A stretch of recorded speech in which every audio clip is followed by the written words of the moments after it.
Welcome to Seniorship, the podcast where we discuss various aspects of aging, of retirement, of reinvention. Today's guest is Nick Ringer, someone I had met before but a long time ago. He is a friend of one of my colleagues in the Seniorship team, Tim Arnold, and Nick is someone who changed his life in several ways, and therefore I was particularly interested to hear what he had to say about what worked for him.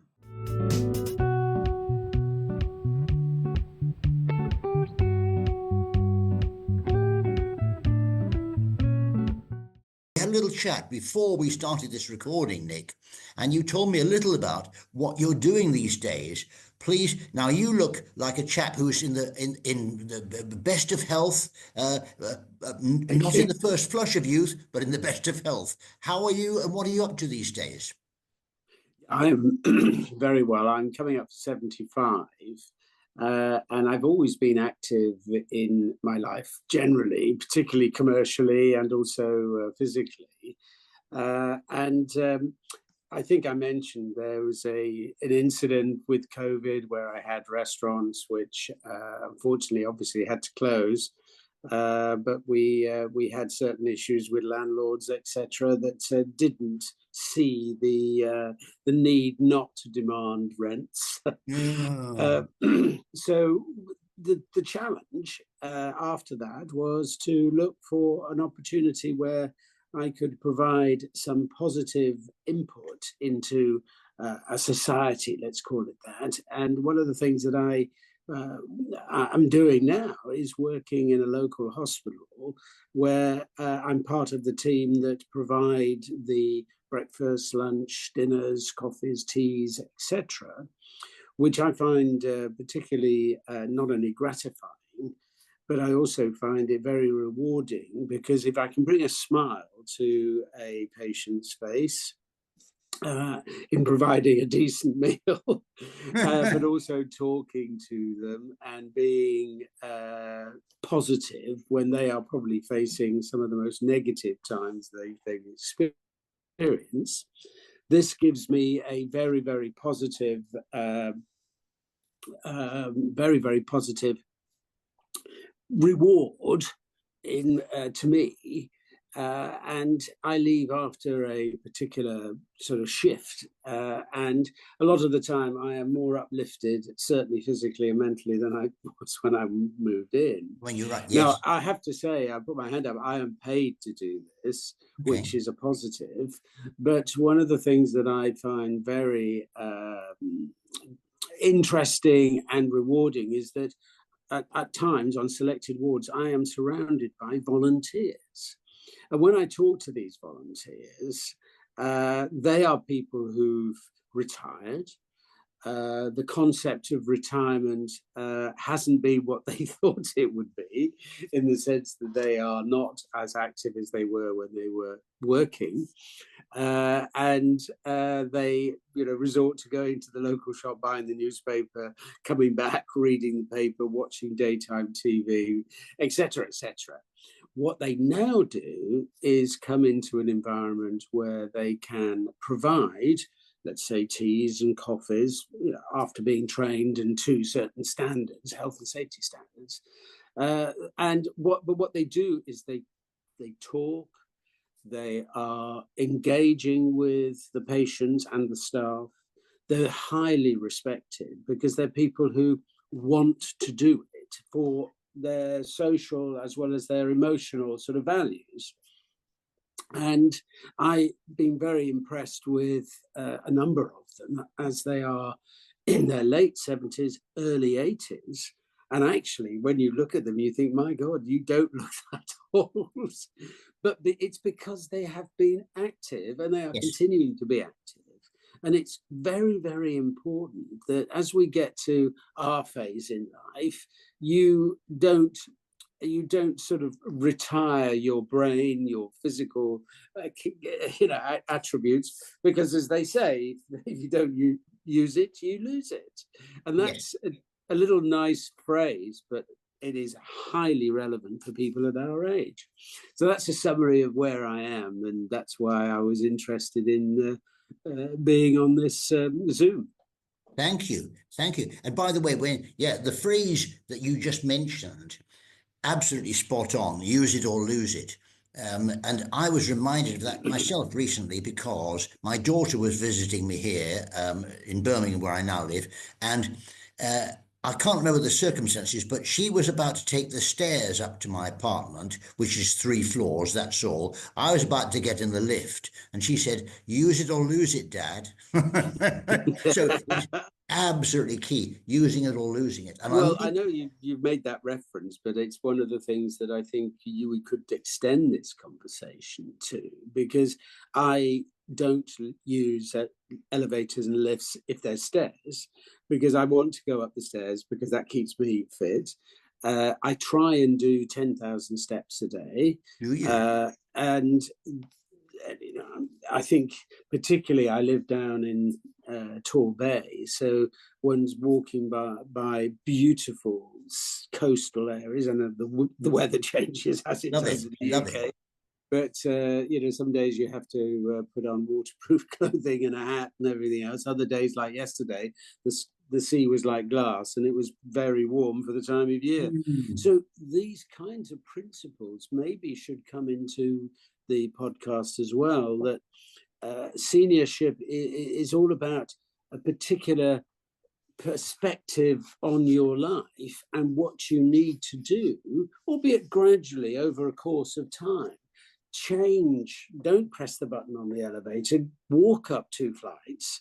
It helps. The heart's moving, the muscles are moving, etc. Yes. And also mentally get into something that is actually involving you with other people, and whether it's a hospital or whether it's sort of a charity or whatever. I know somebody who works in a charity in Reigate, and every Thursday morning they are together handing out food parcels, items, books, etc., where people can't afford maybe to buy a book for a child. And she finds it extremely rewarding, and it's also very sociable because she knows everybody there, like a little family, and people are coming in and receiving these items and are highly grateful and polite in the process. So that gives her a boost on a Thursday morning. Yeah. That sounds great. I'm glad you used the word rewarding. She finds it rewarding. In other words, reward isn't only in money, is it really? And I think possibly you've highlighted the fact that you've realized this now. It's not just about money. So in other words, you've got these volunteers that you work with at the hospital, and it seems to me as if you don't distinguish that much between them, who get their rewards in a different way. You may be on the payroll of the hospital, but the thing is that you work together and that you produce an outcome as a result together. Yes, exactly. And as I mentioned, I think the greatest reward you do get is a smile from the patient. And not 100%. You might sometimes get 1% who I know. But then that's life, isn't it? You have to be prepared for that, and the volunteers are also prepared for it. And I'm not suggesting that what we've put forward is 100% positive, but 99% of the time it certainly is. I very much like your suggestion that maybe there's a couple of conversations, 2 or 3 conversations here in this, because you brought up something that I think is so important. You talked about the environment of where you live, and I believe you told me you moved. Yes, from Maidenhead down to Torquay. And now you live in a part of the world that's very beautiful, but you expressed some gratitude for that, and I personally, I think that's just so important. A lot of people are more focused on complaining about what's lacking in their lives, and rather than being grateful for what they have in their lives. So the fact that you were clearly appreciative and grateful for the environment in which you live, I think that has got a lot to do with your state of mind, hasn't it? Yes, and one of the things that I could do, Michael, is to send you a photo of a couple of books that I was recommended to read by my son, actually. And it's Yes. all to do with your mental approach to life and being positive, which isn't easy every day of your life. But when you are faced with, let's say, negative pressures in whatever shape or form they are, Yes. the way that you handle them both mentally and internally is very important. And I think going back to seniorship, some people might be sitting at home as we're talking and they're frustrated, they're bored, they're anxious, etc., etc. And not only can you read about how to deal with that, we're also suggesting what you can do physically to address some of those issues, which may well be going out volunteering, etc. And I think that, again, for seniorship is very positive, because I think overall, when I was much younger, retirement was an objective. And I had a very simple philosophy that I would educate myself for roughly 25 years, work for 25 years, and then I would retire for 25 years. So I'm at the end of that 25-year period. But when I did actually get to a point where I was financially very secure at 52, I retired and spent the time traveling the world for about 18 months. I came home absolutely bored to tears. Wow. And the issue also was that you felt, well, just because you can visit, we did all the vineyards in the world. So we were in California, Australia, New Zealand, a lovely time. But it didn't seem to have a purpose. And what I do now has a purpose. Thank you. And therefore you think, well, regardless of how much money you've got in the bank, or the fact you can travel at the front of the plane, etc., is irrelevant, because now I have a purpose, and the one smile gives me a payback that I wouldn't have got in a previous existence. And I alluded to the whole question of life as well, in the sense that there seems to be, well, you're working to retire, but nobody really talks about what the challenge of retirement is, and what do you do in that challenging time. And obviously seniorship with the podcast has to be focused on the fact that it is, in my view, it was my most challenging time.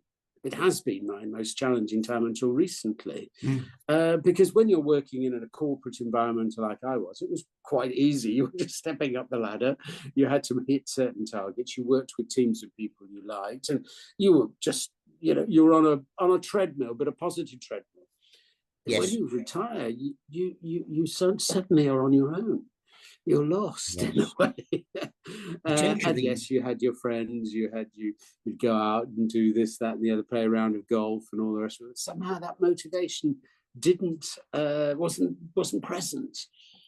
Now it is. And that's why I'd be interested to hear about, because you said you're going to send me details of those books that you were recommended by your son, and I'll be interested to find out about them, because yes, I certainly agree with you that your mental attitude has got a lot to do with it, and the fact that you either have or don't have resilience to deal with the challenges of being retired, very important. And you use the word purpose, so important too. Did you ever see the documentary or series of 3 documentaries called Arnie about Schwarzenegger? About a year ago, I think it was. I'm trying to recall. I probably would say no, because I wouldn't be able to recall any details. So let's say no. Well, okay. Well, the thing is, he had. I was hardly aware of him, really. Okay, as a name, sure. But it occurred to me from watching these 3 things that he had 3 totally different careers. Being, first of all, a kind of bodybuilder and all that kind of thing, really. And he was, in that way, world famous anyway. And then he became an actor, and nobody thought he could act, but in fact he could. And it turned out, and he was able to demonstrate some comic acting skills, which is very hard. And then he became a politician. So 3 totally different things. And successful in all three. Very interesting.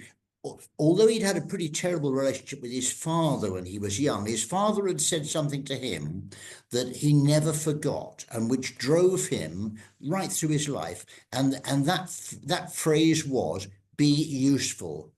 And he never forgot what his father said, be useful. And so it sounds like what you're talking about in your role now and in the volunteers at the hospital there is this thing about being useful, is that provides you with a purpose. And so a reason to get out of bed in the morning. Yes, it does. And it's highly rewarding. In my case, not because of the financial benefit, which is relatively small, but it is, as I said, it's a smile from a patient who is in terrible situation.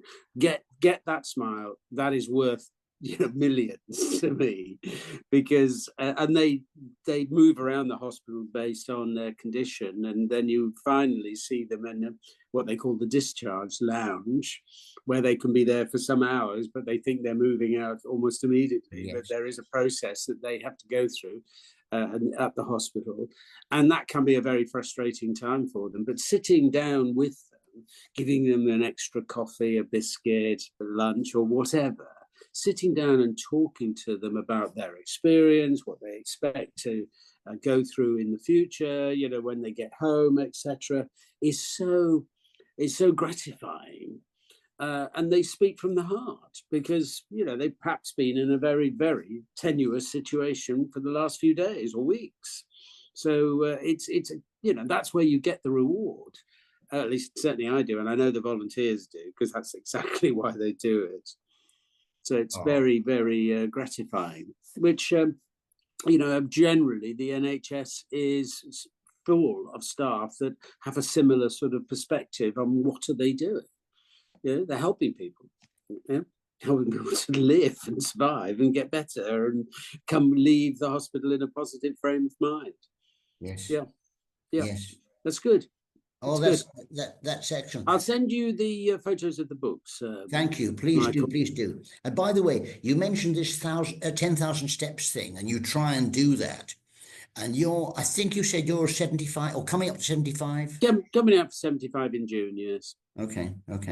Right. Well, it's not that difficult to do. I mean, obviously, you've got to be careful where you're walking and, how fast you try and push yourself to hit that target.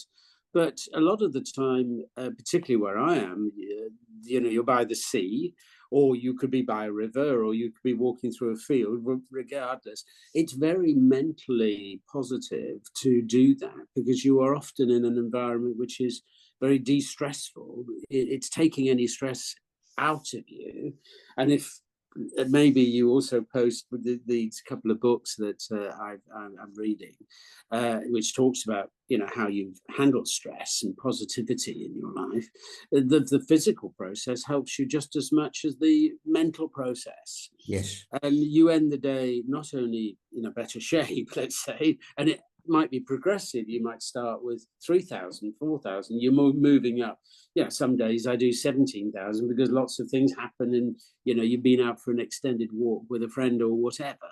Wow. But it's so positive when you sit down and you feel, I'm so relaxed, both here and also in your physical structure. It's positive, and why shouldn't we be doing these number of steps, even though I'm 75, people that I know are in their 80s doing it. So it's extremely positive for us.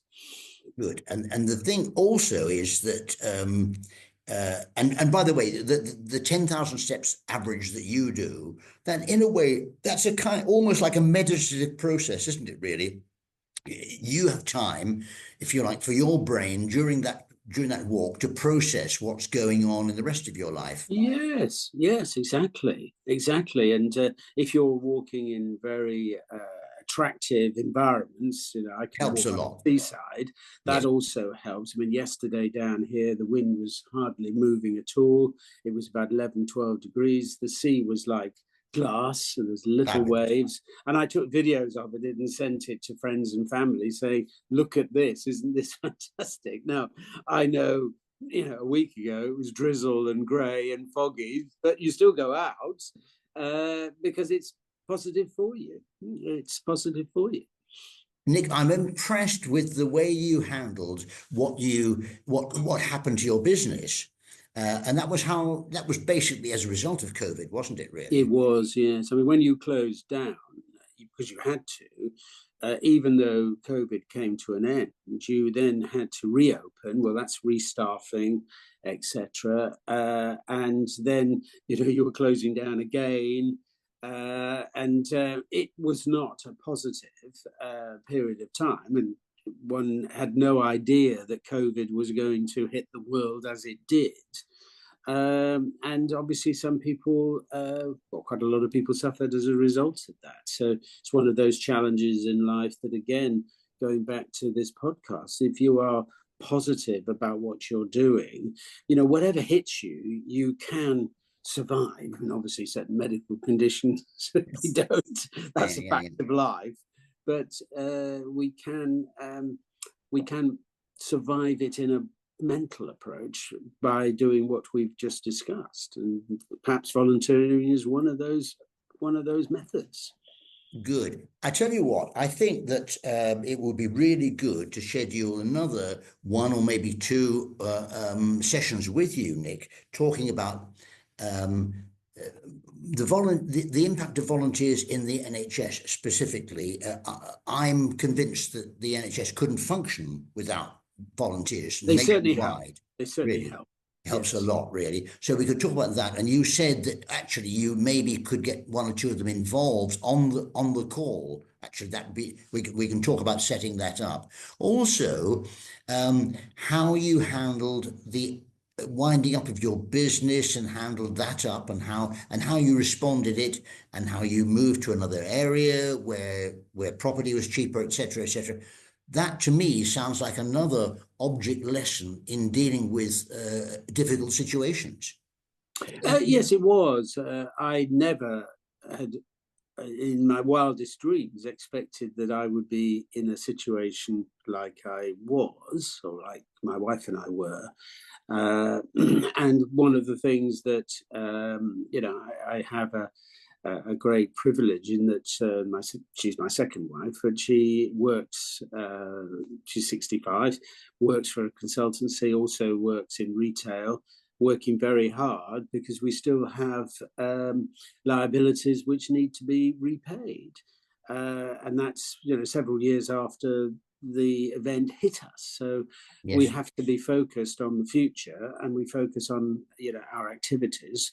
But I think it goes back to having a purpose again. This is a purpose, but we then have family, we have grandchildren, which we spend time with, which is a real bonus for us. And I think it's great that we do, we have that drive.